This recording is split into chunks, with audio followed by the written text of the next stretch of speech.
Brian, thanks for joining the show. Hello there. Hey, Brian, let me first ask you about something that's been in the news quite a bit. It's kind of overtaken the NBA playoff news, and that is Riley Curry, the 2-year-old young lady sitting on daddy's lap. Steph Curry doing a post-game news conference. Some people liked it, found it entertaining. Other people thought it got in the way, that it was unprofessional. You're one of those people in the latter category, like Woody and Mark Kisley yesterday here on the show. We had Sam Amick from USA Today, who writes about the NBA, on earlier today, and he thought it was fine. It was wonderful. It was a nice change. Why did it bother you? Well, it's not just about Riley. Obviously, I think probably 99% of America agrees that Riley Curry is a very cute little girl who's precocious and looks a lot like her father. And it was a great scene. And it's not really about what happened that night. I've been articulating this for some time. For whatever reason, in the modern age of media, this was the time where people picked up on it. My just standpoint is that this is happening I know it's happened in every series I've covered this year. At one point this season, it happened after Game 1 with 2 of the players who were on the losing team bringing their children in. And I just think that, especially in this setting, when we're talking about playoffs in the business, it's a professional setting. It's not a setting to be playful. And I know that everybody loves these cute little kids. It's wonderful. I think my suggestion would be to have, if you want to show your kids and show how cute they are, when you do your walk-in, the model walk or whatever, when you show off your outfit when you walk into the game, that's when you should have your kids with you, and you can let them model their best baby clothes too. And I don't have a problem with it on All-Star Weekend or I think Father take your kid to work day is, I think, falls during the NBA season. I don't have a problem with doing it then. I don't have a problem doing it if you've won the title, when a lot of those moments are shared with family. But in individual games and playoff series, what happens at the podium should be an extension of the locker room, where it's a business conversation. What you have to say is important. A lot of people care about it. And that's just my opinion. And I did not expect it to be a popular opinion, because 99% of America doesn't have to work in that environment. They love the social media aspect of it, but for those of us who work in that environment, it is not ideal. And I apologize if that offends people, but those people don't have to know that I am. Brian, this is Woody, and I totally share your opinion. And I said to Les earlier, who disagrees, that now we'll start having moms brought in and brother-in-laws and your entire posse, and it'll look like Entourage. Here's a family photo. Why don't we just do that? And I mean, it is a workplace. I never took my daughter into the locker room and had her drooling all over Carmelo Anthony or any of the players. So I'd worry about that. She's in her 20s. She's older than that. Brian, let's turn to the order of basketball, though. What you saw out of a couple of guys from the ex-guys of Denver Nuggets really helped Cleveland in the first game against Atlanta. Is LeBron going to need that help to get past this series? Is he going to have to get contributions from everybody, or can he just manhandle the Hawks? Well, it's interesting you say that, because one of the things that I keep hearing is that LeBron doesn't much of a supporting cast. He's got to win it by himself. And I've heard some people compare what's going on with the Cavs now to 2007, when LeBron got that sort of substandard Cavs team to the finals only to get swept.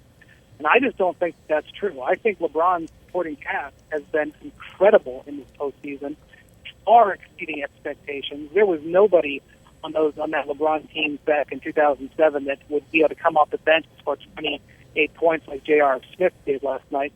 I know one of Nuggets fans' favorite players, J.R. Smith. But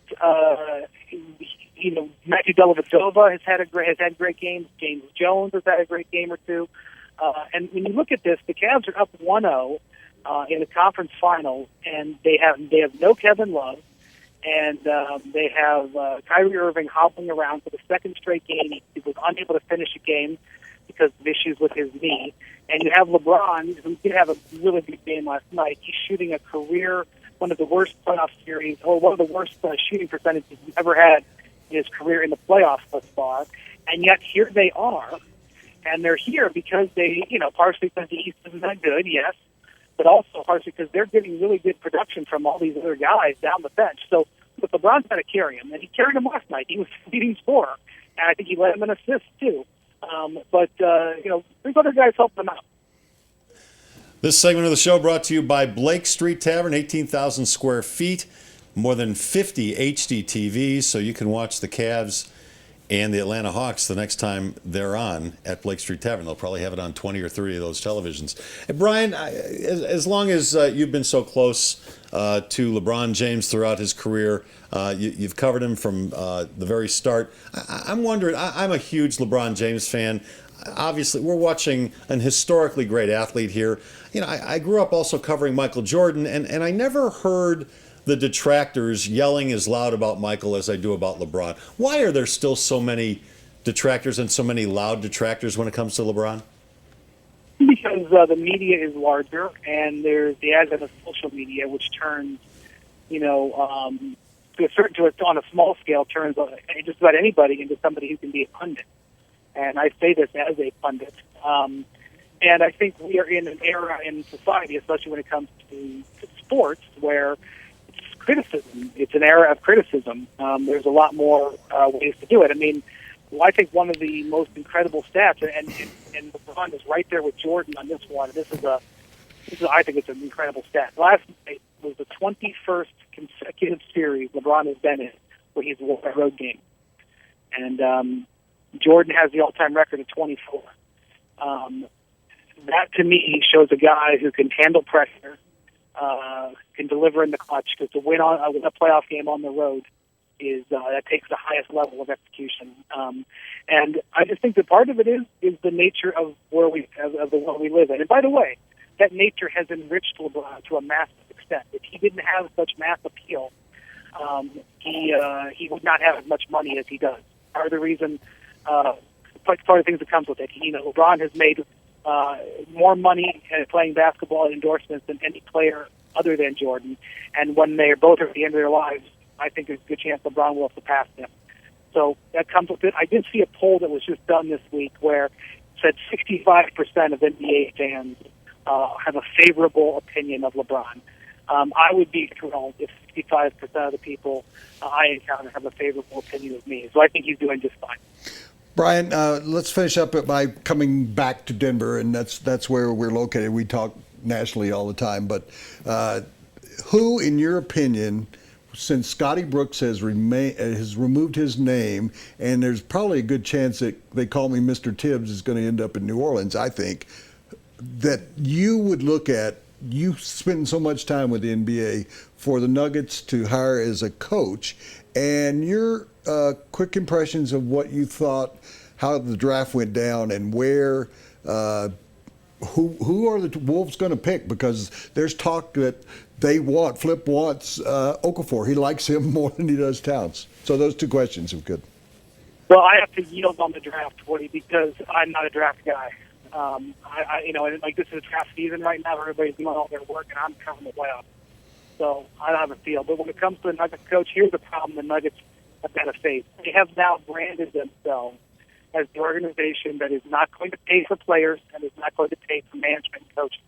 So a coach like Scott Brooks, who can sit on the sidelines earning $5 million this year, is not going to be interested in coaching the Nuggets for what people assume, whether it's true or not, is going to be rock bottom prices, because that's what happened under the Kroenke regime in recent years. And so you're going to have a hard time. I think Mike D'Antoni would be a terrific coach, but is Mike D'Antoni going to seriously consider the Nuggets if he knows that when we get to the finish line, they're going to offer him a contract that is below market value they have with other coaches? I think Mike Malone would be an interesting choice. I think he's getting a lot out of. I think he's going to get an interview. I think he was making great progress in Sacramento when they pulled the plug on him. I don't think he had a fair shake. But frankly, as far as I know, the Nuggets still have a coach. They have not done anything with Melvin Hunt, and he is under contract. He's under contract for next year at a Kroenke favorable price. And I think Melvin has done such a good job and got some reaction from the players. I would not be opposed to letting him give another whirl. And you don't have to give him a 5-year contract that you would have to give a guy like Scott Brooks or Mike D'Antoni. And I think there's a better than than nothing possibility. That's what's going to end up happening if I'm going to read where the Nuggets have done business over the last 5 or 6 years. That's a great take, Brian, and we really appreciate it. Always love having you on. He's Brian Windhorst, a great NBA writer for ESPN.com. Enjoy the rest of the playoffs, Brian.